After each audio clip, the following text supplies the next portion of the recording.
लोकशाही गणराज्य घडवण्याचा व त्याच्या सर्व नागरिकांस सामाजिक आर्थिक व राजनैतिक न्याय विचार अभिव्यक्ती विश्वास श्रद्धा व उपासना यांचे स्वातंत्र्य दर्जाची व संधीची समानता निश्चितपणे प्राप्त करून देण्याचा आणि त्या सर्वांमध्ये व्यक्तीची प्रतिष्ठा व राष्ट्राची एकता आणि एकात्मता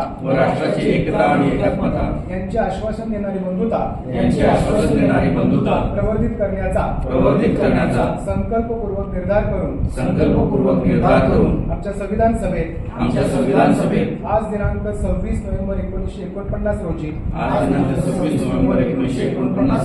याद्वारे हे संविधान अंगीकृत आणि अधिनियमित करून स्वतःप्रत अर्पण करीत आहोत. त्यांच्या परवानगीने आजच्या या पत्रकार परिषदेत सुरुवात करीत आहोत. सर्वप्रथम आपल्या सर्वांना डॉक्टर बाबासाहेब आंबेडकर यांच्या जयंती महोत्सवानिमित्त खूप खूप शुभेच्छा. या 135व्या जयंतीचं औचित्य त्यामध्ये प्रमुख जे कार्यक्रम आहेत त्यामध्ये प्रामुख्याने यावर्षी महात्मा ज्योतिबा फुले यांचं 200वं वर्ष जयंती, त्याचबरोबर गाडगे महाराज यांची 150वी जयंती आणि 14 तळ्याला झालेले 100 वर्ष हे औचित्य साधून शासनाने यावर्षी किंवा दरवर्षीप्रमाणे सामाजिक समता सप्ताह आयोजित केलेले आहेत. आणि या सामाजिक समता सप्ताहात आपण माननीय जिल्हाधिकारी महोदय यांच्या आदेशाने पूर्ण सप्ताहात आणि पूर्ण वर्षभर देखील विविध उपक्रम आयोजित करणार आहोत. परंतु या सप्ताहामध्ये जे काही उपक्रम आयोजित करणार आहोत संपूर्ण जिल्हास्तरावर त्याची माहिती सर्व जनतेला व्हावी, त्याच्यामध्ये सर्व नागरिकांनी उत्स्फूर्तपणे सहभाग घ्यावा या अनुषंगाने ही पत्रकार परिषद आयोजित केलेली आहे. याचं हे औपचारिकरित्या आज आपण पत्रकार परिषद घेऊन उद्घाटन करणार आहोत. यानंतर बाबासाहेबांच्या पुतळ्याला माल्यार्पण करून ही सुरुवात असेल. उद्या दिनांक 9 एप्रिलपासून ते 14 एप्रिलपर्यंत विविध सारे उपक्रम आहेत.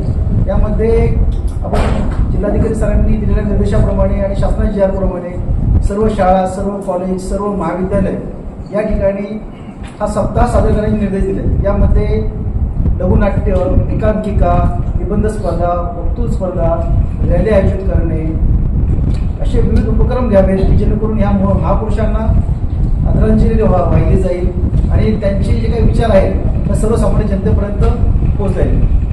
याच्यामध्ये आपण 9 तारखेला सरांच्या हस्तेच सामाजिक न्याय भवन या ठिकाणी 14 कार्यक्रमाचं औपचारिक उद्घाटन करण्यात येणार आहे. यामध्ये सामाजिक न्याय व जे काही लाभार्थी आहेत विविध क्षेत्रामधले, त्यामध्ये बचत गट आहेत, मिनी ट्रॅक्टर योजना आहे, रमाई गुरुकुल आहे, स्कॉलरशिप आहे, स्वदारचे लाभार्थी आहेत, वसतिगृहातील विद्यार्थी आहेत आणि याबरोबरच यावर्षी आपण अत्याचारग्रस्त पीडित जे आहेत त्यांना ज्या नोकऱ्या दिल्यात आपल्या शासनाने त्याचा देखील वारसा हक्काने तर त्याच्या देखील आपण वितरण करणार आहोत. ते उद्या त्याचा कार्यक्रम या ठिकाणी असणार आहे. याचबरोबर उद्या संत गाडगे महाराज यांच्या जयंतीनिमित्त उद्या नाही परंतु त्यांच्या 200व्या जयंतीच्या औचित्याने एक लघुनाटिका देखील काही शाळेतील विद्यार्थी त्या ठिकाणी आयोजित करणार आहेत. त्यावर विविध व्याख्यानं देखील या सप्ताहामध्ये आयोजित करण्यात येणार आहेत. 10 तारखे या सप्ताहामध्ये करण्यात येणार आहे.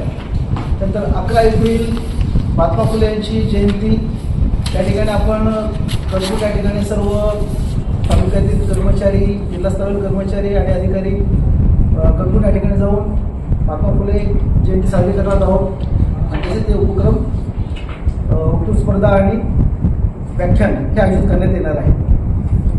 त्यानंतर 12 एप्रिल रोजी स्वच्छता अभियान राबवणार आहे. तालुका स्तरावर प्रत्येक ठिकाणी जी काही अनुसूचित वस्ती आहेत त्या ठिकाणी एक वस्ती प्राथमिक स्वरूपात निवडून त्या ठिकाणी स्वच्छता मोहीम राबवण्यात येणार आहे. जेणेकरून गाडगे महाराजांचे जे काही योगदान आणि कार्य आहे स्वच्छतेसंदर्भातलं त्याचं देखील परिणामकारकपणे त्याची माहिती होईल.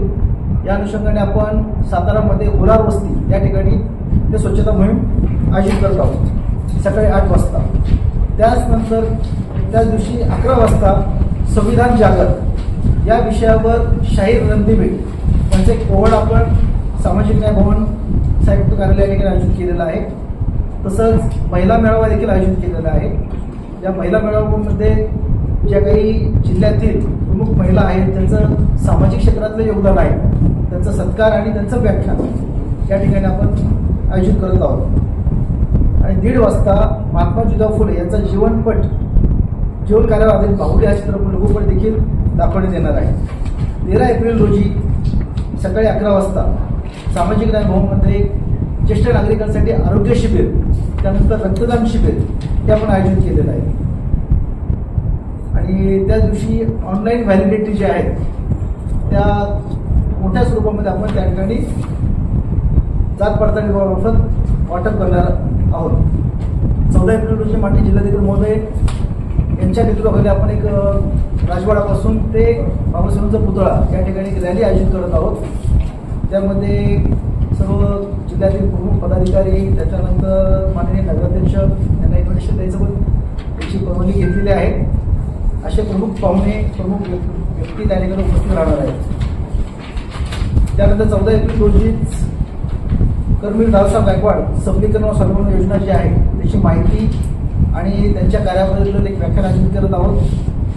महाडचा 14 तळे सत्याग्रह आहे त्या संदर्भात देखील एक व्याख्यान आणि एक लघुपट नाटिका ही आयोजित करणे. अशा प्रकारे आपण पूर्णपणे जिल्हा स्तरावर हे कार्यक्रम आयोजित करत आहोत. या सप्ताहामध्ये सामाजिक न्याय भवन या ठिकाणी आणि त्याचबरोबर इतर महाविद्यालय अशा प्रकारे कार्यक्रम स्वरूप आहे. माननीय जिल्हाधिकारी महोदय यांनी दिलेल्या निर्देशाप्रमाणे ही कार्यक्रमाची रूपरेषा आपण तयार केलेली आहे.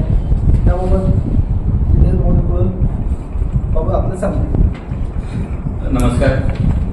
आता श्री सुनील जाधव साहेब, सहाय्यक आयुक्त सामाजिक न्याय विभाग यांनी या सप्ताहाच्या अनुषंगाने जी कार्यक्रम पत्रिका आपण तयार केली आहे, जे वेगवेगळे कार्यक्रम वेगवेगळ्या ठिकाणी आयोजित करण्यात येणार आहे त्याविषयीची तुम्हाला माहिती सविस्तरपणे दिली आहे. मी आपल्या माध्यमातून सर्वांना हे सांगू इच्छितो की आता आपण संविधानाच्या प्रास्ताविकेचं सुरुवातीला वाचन केलं. भारतरत्न डॉक्टर बाबासाहेब आंबेडकर जे मसुदा समितीचे अध्यक्ष होते त्यांच्या नेतृत्वाखाली ही राज्यघटना तयार झाली आणि या राज्यघटनेने आपल्याला कोणती कोणती स्वातंत्र्य दिलेली आहेत, अधिकार काय दिलेले आहेत याचं थोडक्यात प्रास्ताविकाच्या माध्यमातून आपल्याला माहिती मिळते. किंवा प्रास्ताविका ही त्या घटनेची, संविधानाची एकदम जीस्ट किंवा ज्याला म्हणता येईल आत्मा आहे. आणि असं संविधान आपल्याला देणाऱ्या डॉक्टर बाबासाहेब आंबेडकरांची जयंती 14 तारखेला येते. दरवर्षी आपण ही जयंती मोठ्या उत्साहाने, आनंदाने साजरी करतच असतो. परंतु यावर्षी आपण संपूर्ण एक सप्ताह डॉक्टर बाबासाहेब आंबेडकर असतील, ते ज्यांना गुरुस्थानी मानत होते ते महात्मा ज्योतिबा फुले असतील, खरं संत ज्यांना समजावं, त्यांनी वैचारिक जळमट दूर करण्यासाठी आयुष्यभर प्रयत्न केले, शिक्षण प्रसारासाठी, आरोग्य प्रसारासाठी आयुष्यभर प्रयत्न केले, त्या संत गाडगे बाबांची पण जयंती आहे. आपला जिल्हा जसं पाहिलं तर आपण शूरवीरांचा जिल्हा म्हणून ओळखला जातो. त्याचबरोबर आपण ज्यांची जयंती साजरी करणार आहोत, वेगवेगळे कार्यक्रम ज्यांच्या विचारांना समोर ठेवून घेणार आहोत, ते डॉक्टर बाबासाहेब आंबेडकर असतील, महात्मा ज्योतिबा फुले असतील, कर्मवीर बाबुराव पाटील असतील, हे सगळे महामानव या भूमीमध्ये येऊन गेलेले आहेत. त्यांचे पदस्पर्श या पावनभूमीला झालेले आहे. त्यामुळे एक प्रकारे सातारा जिल्हा हा भाग्यवान आहे आणि केवळ भाग्यवान समजण्यापुरतं आपण मर्यादित राहता कामा नये. महामानवांना आपल्या मध्ये, आपल्या आयुष्यामध्ये त्यांच्या विचारांचं, त्यांच्या कृतींचं अनुकरण करून, त्या विचारांना आत्मसात करून, त्याप्रमाणे आपल्या आयुष्याची मार्गक्रमणा करून खरं तर आपण त्यांना आदरांजली किंवा भावांजली व्यक्त करायला पाहिजे, व्हायला पाहिजे. आणि ही एक संधी आहे सर्व नागरिकांना की या वेगवेगळ्या कार्यक्रमामध्ये त्यांनी उत्स्फूर्तपणे सहभागी झालं पाहिजे. या महामानवांच्या प्रती, त्यांच्या विचारांप्रती आपली जी कमिटमेंट आहे आपली जी त्याच्याबद्दलचं प्रेम आहे ते व्यक्त केलं पाहिजे. कारण केवळ प्रेम आपल्या मनामध्ये असून चालणार नाहीये, ते आपल्याला व्यक्त पण केलं पाहिजे. आणि ज्यावेळेस आपण मोठ्या संख्येने या सर्व कार्यक्रमामध्ये सहभागी होऊ त्यावेळेस इतरांनाही हे पटेल की हे विचार आपण अंगीकारले पाहिजेत आणि तेच विचार योग्य आहेत. आणि म्हणून महाराष्ट्र शासनाने माननीय मुख्यमंत्री देवेंद्रजी फडणवीस साहेब असतील, माननीय उपमुख्यमंत्री एकनाथजी शिंदे साहेब असतील, माननीय उपमुख्यमंत्री सुनेत्रवहिनी पवार मॅडम असतील, सामाजिक न्याय मंत्री शिरसाट साहेब असतील, या सर्वांनी जे निर्देश दिलेले आहेत त्याप्रमाणे हा सप्ताह आपण साजरा करतो.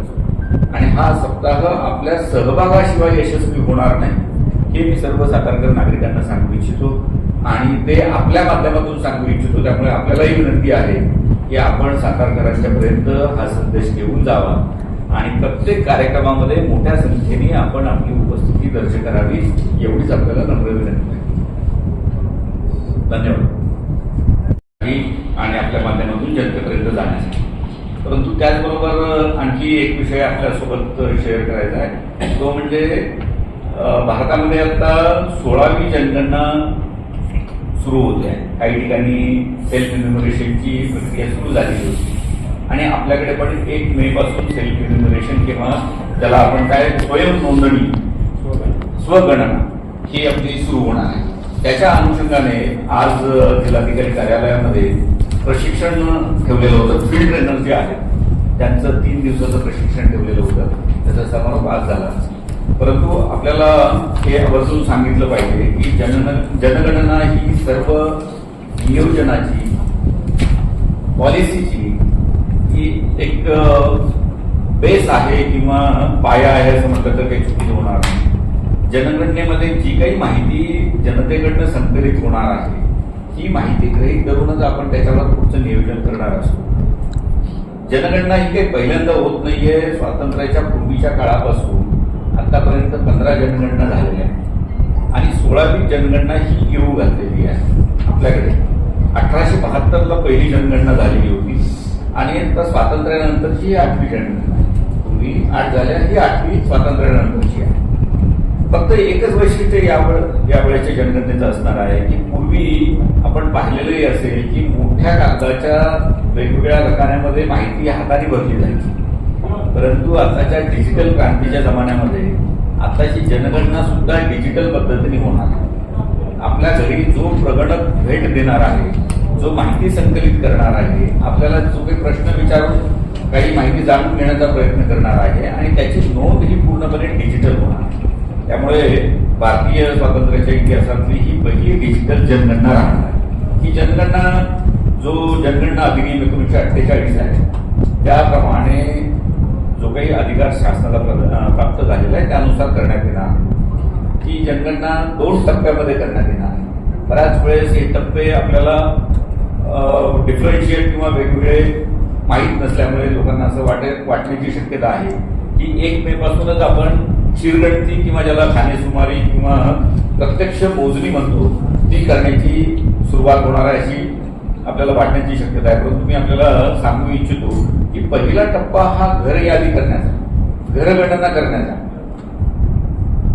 त्याच्यामुळे प्रत्यक्ष जनगणना ही आपल्याला 2027 मध्ये म्हणजे व्यक्ती मोजण्याची गणना जी आहे ती 2027 मध्ये करायची आहे. 1 मे 2026 ते 14 जून 2026 या पहिल्या टप्प्यामध्ये आपल्याला घरांच्या याद्या करणे, त्याची गणना करणे आणि एकूण 34 प्रकारच्या प्रश्नांची माहिती संकलित करणे हे काम करायचं.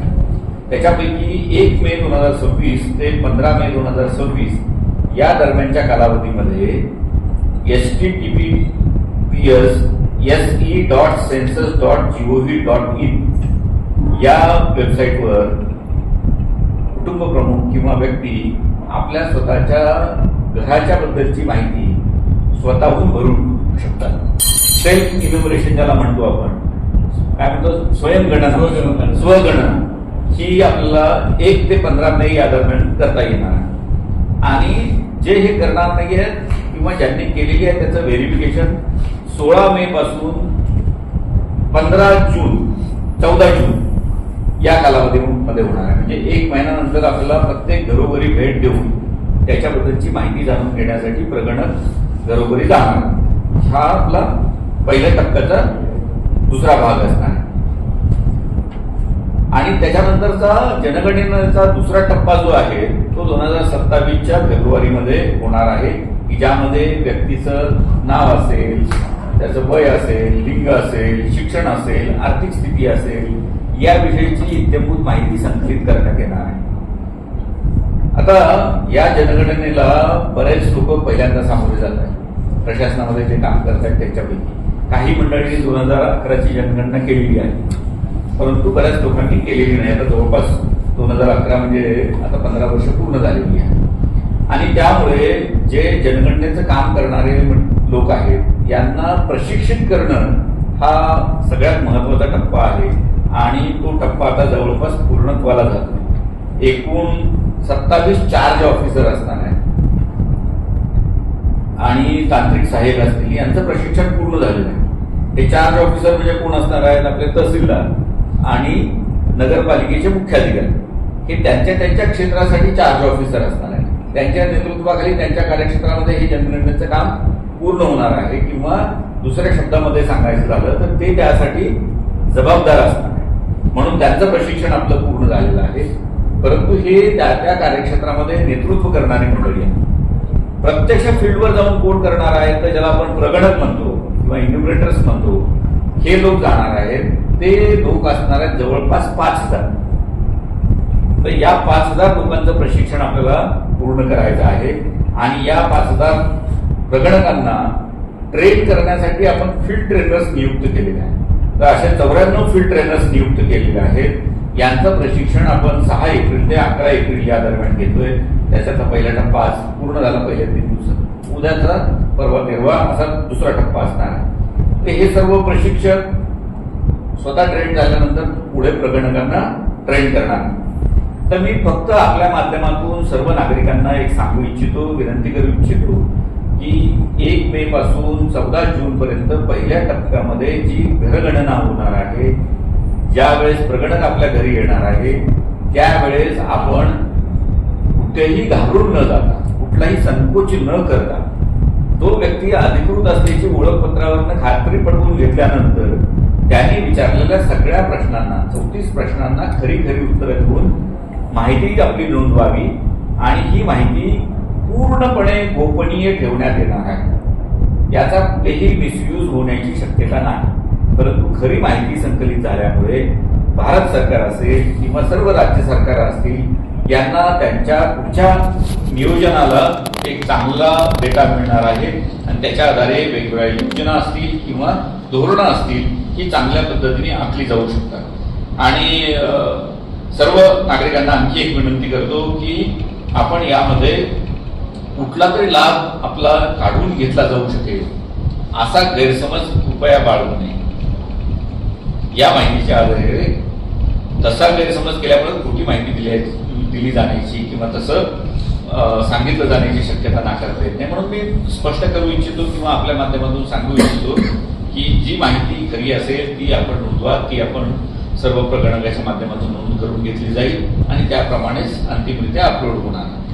त्यामुळे माझी आपल्याला विनंती आहे की 1 तारखेपासून जनगणनेच्या या 16व्या जनगणनेच्या पहिल्या टप्प्याला सुरुवात होते. तर सातारकर नागरिकांनी मोठ्या उत्साहाने याच्यामध्ये सहभागी व्हावं आणि प्रशासनाला सहकार्य करावं. धन्यवाद.